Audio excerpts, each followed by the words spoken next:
Assalamualaikum warahmatullahi wabarakatuh. Perkenalkan, nama saya Arski Muntaz Mahal dari Fakultas Ilmu Komunikasi.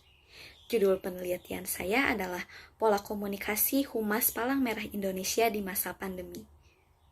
Pada konteks penelitian, wabah COVID-19 menjadi masalah yang sangat besar bagi masyarakat karena tidak bisa beraktivitas seperti biasanya dan terpaksa harus berdiam diri di rumah. Maka, masyarakat membutuhkan informasi mengenai penanggulangan COVID-19. PMI atau Palang Merah Indonesia sebagai sebuah organisasi kesehatan berkontribusi dalam penanganan pandemi di Indonesia. Dalam aktivitas komunikasinya, PMI merupakan pengelola informasi yang berupaya untuk memberikan informasi mengenai COVID-19 kepada masyarakat. Hal tersebut dikarenakan PMI bertugas sebagai sukarelawan serta pelayan sosial. PMI bukan hanya sekedar menjalankan program intinya, yaitu program donor darah. Namun, di masa pandemi ini, PMI membantu menangani pandemi dengan program bantuan penanggulangan COVID-19. Penyampaian informasi mengenai program-program yang dijalankan oleh PMI dilakukan secara berkala agar masyarakat sadar dan mengetahui informasi seputar penanggulangan COVID-19. Keunikan pada penelitian ini terlihat dari aktivitas komunikasi yang dilakukan PMI secara langsung dengan terjun ke lapangan. Di sisi lain, di masa pandemi yang mengharuskan menghindari kontak sosial, namun PMI melakukannya. Berikutnya adalah tujuan penelitian. Tujuan dari penelitian ini yang pertama, mengetahui pemanfaatan media komunikasi yang digunakan PMI. Yang kedua, mengetahui pengelolaan pesan yang dilakukan Humas PMI. Yang ketiga, mengetahui Humas PMI dalam melaksanakan interaksi dengan masyarakat. Dan yang keempat adalah mengetahui aktivitas komunikasi PMI dengan masyarakat di masa pandemi. Yang selanjutnya adalah metodologi penelitian.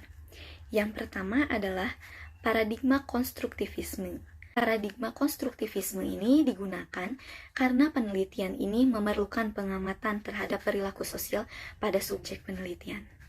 Yang berikutnya adalah metode penelitian kualitatif.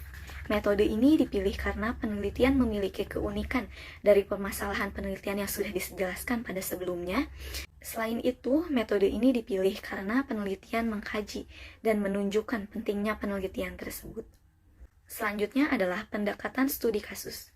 Penelitian ini meneliti peristiwa sosial. Teori dan model yang digunakan pada penelitian ini yang pertama adalah teori interaksi sosial dari Sujono Sukanto.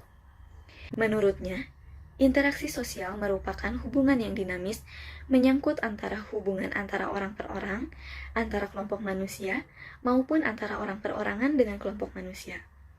Syarat terjadinya interaksi sosial adalah adanya kontak sosial dan adanya komunikasi. Berikutnya adalah model two-way symmetrical dari Gruning and Hunt. Two-way symmetrical menekankan pada adanya kemauan dari dua belah pihak untuk saling menyesuaikan diri. Maksudnya, pada aktivitas Humas sebagai penyampai komunikasi, Humas melakukan pengelolaan informasi berdasarkan sumber-sumber terpercaya dan menekankan pada adanya kemauan dari komunikator dan komunikan untuk saling menyesuaikan diri. Hasil dari penelitian ini menghasilkan 4 bahasan, yaitu yang pertama, pola komunikasi Humas PMI dalam memanfaatkan media komunikasi, yaitu stakeholder PMI memanfaatkan media komunikasi yang dikelola oleh Humas sebagai pengelola pemangku kepentingan organisasi dalam menyampaikan informasi COVID-19 melalui sosial media, media konvensional elektronik, dan media cetak sebagai media komunikasinya. Yang kedua adalah pola komunikasi Humas PMI dalam pengelolaan pesan. PMI Kota Bandung membuat tim media informasi untuk mengelola informasi. Informasi ini didapat dengan memanfaatkan sumber yang kredibel, penyelarasan pesan, pengkategorisasian pesan untuk mengirimkan pesan kepada publik, dan pengorganisasian pesan. Yang ketiga adalah pola komunikasi Humas PMI dalam interaksi dengan masyarakat. Pada interaksi dengan masyarakat, PMI menggunakan layanan customer service. Interaksi tersebut dilakukan PMI Kota Bandung melalui media sosial. Interaksi dengan masyarakat tersebut menghasilkan umpan balik. Yang keempat adalah pola komunikasi Humas PMI dalam aktivitas komunikasinya. Pada aktivitas komunikasinya, PMI melakukan aktivitas komunikasi dengan menggunakan waktu secara total, ataupun dalam artian selama 24 jam selalu terbuka untuk masyarakat. Selain itu, dalam aktivitas komunikasinya, PMI melakukan interaksi sosial dengan berbagai lapisan sosial. Dan PMI juga melakukan aktivitas komunikasi dalam komunikasi instrumental atau komunikasi yang dilakukan secara persuasif. Kesimpulan yang didapat dalam penelitian ini yaitu Humas PMI memanfaatkan media komunikasi dalam menyampaikan informasi mengenai penanggulangan COVID-19 dengan menggunakan media cetak, media sosial, dan media konvensional elektronik.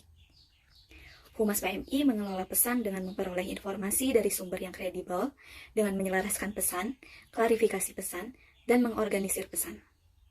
Humas PMI melaksanakan interaksi dengan masyarakat melalui customer service. Interaksi tersebut dilakukan melalui media sosial dan memperoleh umpan balik dari interaksi dengan masyarakat.